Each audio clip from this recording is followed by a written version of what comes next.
প্রিয় দর্শক বিন্দু, আমন্ত্রণ জানাচ্ছি এখন এই সময় টিভির পক্ষ থেকে। শুরুতে থাকছে দেশ বিদেশের সংবাদ শিরোনাম। ঢাকায় আসছেন বিখ্যাত স্কলার ডাক্তার জাকির নায়েক। এবার দেখবেন বিস্তারিত।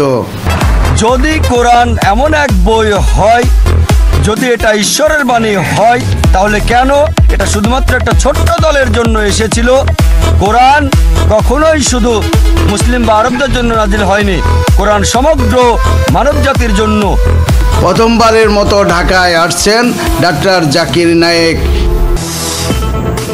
ইভেন্ট ম্যানেজমেন্ট সোসাইটি গণমাধ্যমকে নিশ্চিত করেছেন বিখ্যাত স্কলার, ধর্মতত্ত্বের উপর বিশেষ পারদর্শী, অনর্গল বক্তা, বিশ্ব মুসলমানদের একমাত্র পথের দিশা, ন্যায়পরায়ণ, সৎ, সাহসী, মহান আল্লাহর জ্ঞানী যিনি গুণান্বিত ডাক্তার জাকির নায়েক বাংলাদেশে আসছেন।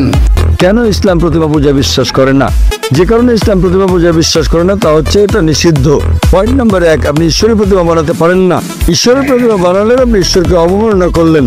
28-29 ডিসেম্বর ঢাকায় ঐশ্বরিক ক্ষমতাবান ব্যক্তিত্ব বাংলার মাটিতে আগমন করবেন। এ যেন স্বপ্নের পাওয়ার মতো অনন্য উদাহরণ।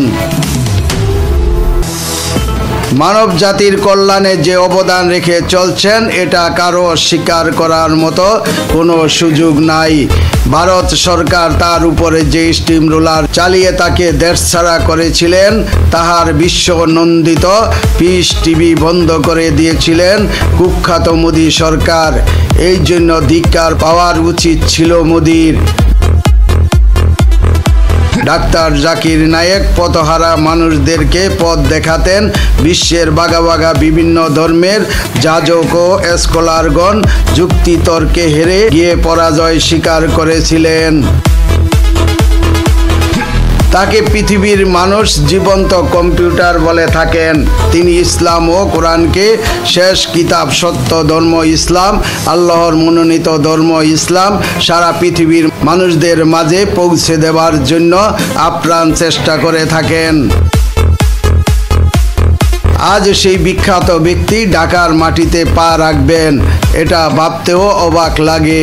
আমরা তাহার সুস্বাস্থ্য ও দীর্ঘায়ু কামনা করছি।